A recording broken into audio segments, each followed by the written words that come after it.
Okay, well, welcome back to part 2 of chapter 4 in Yaki. This is the chapter on reliability. And what I'd like to do next is to sort of walk you through the process of actually running the analysis.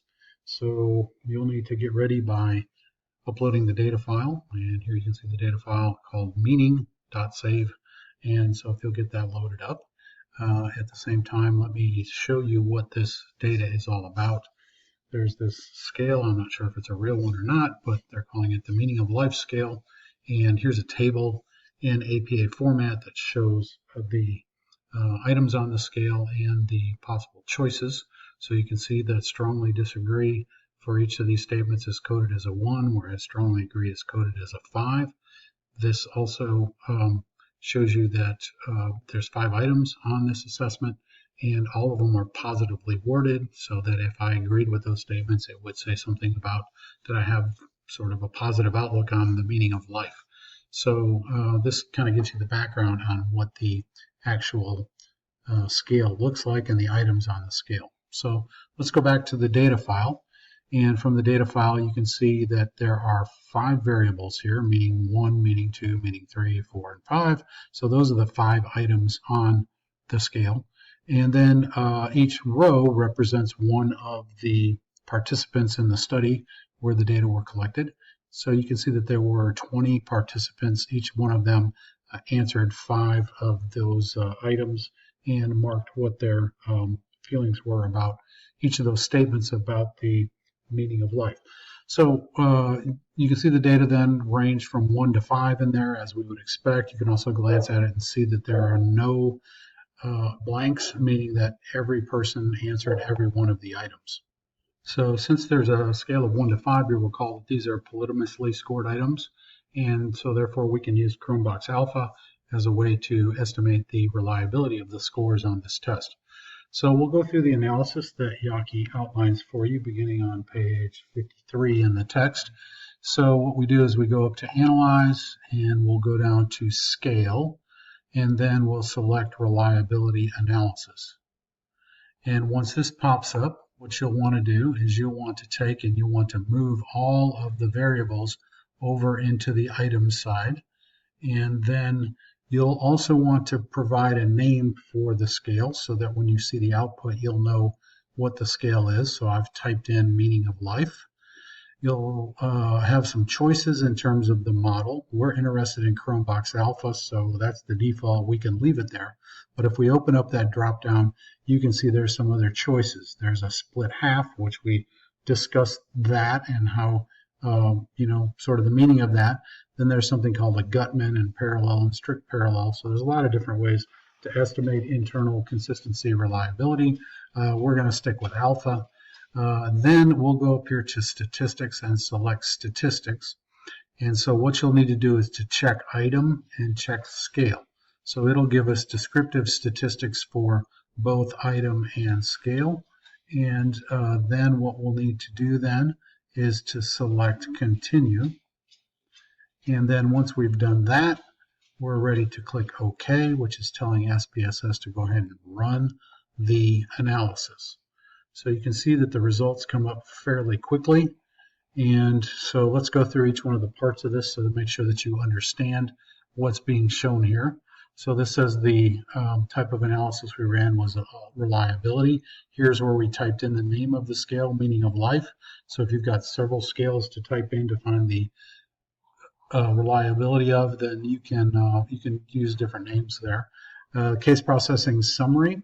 This shows us that there were 20 cases. In other words, there were 20 rows of data, and none of them were excluded, meaning that there were data in every one of those places and all the items.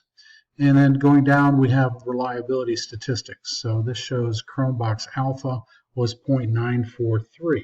So if you recall from the earlier discussion, Yaki says that if it's 0.90 or above, that represents excellent reliability for those scores. And so that's really quite high considering the small number of people we had and the small number of items. Of course, these are fabricated data, so they want to make it look good.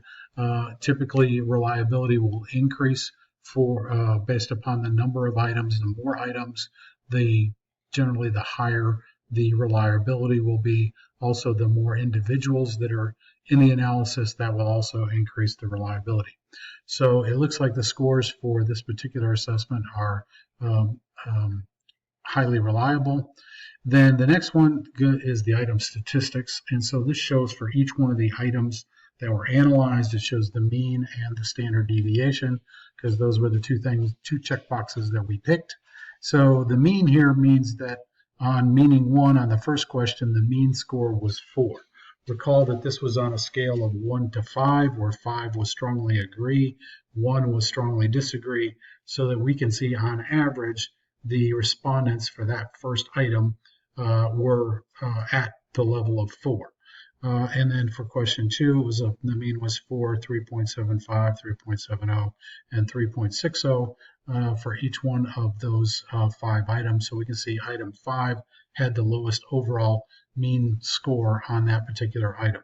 Then at the very bottom, it tells you about the entire scale. Since we had 5 items and the highest score possible was a 5 items times 25.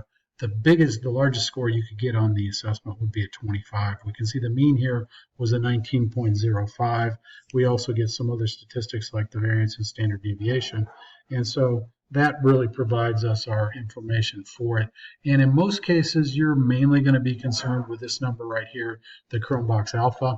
The other information might be helpful, but mostly you're going to want to if you use an instrument, you're going to want to collect the data and then run it through here and figure out what Chromebox Alpha is, and then report that as part of your results for your study.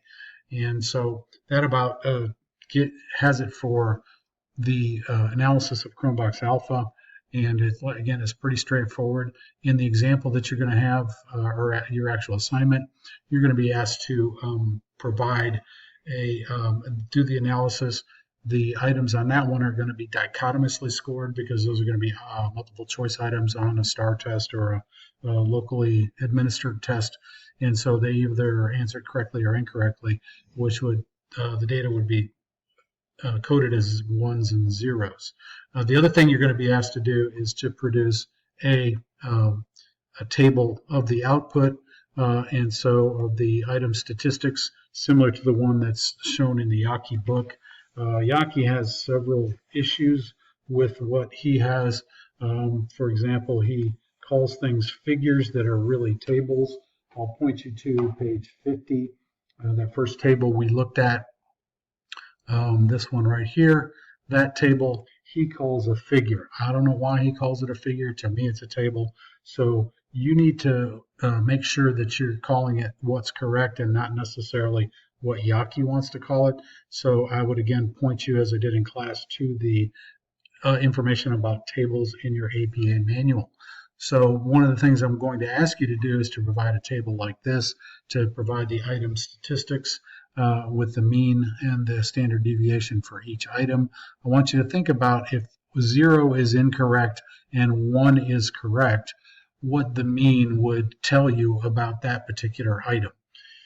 So that's about it for this, and I will stop now and tune in for the next part on Chapter 6 on the Independent Samples 2 test. Thanks and good night.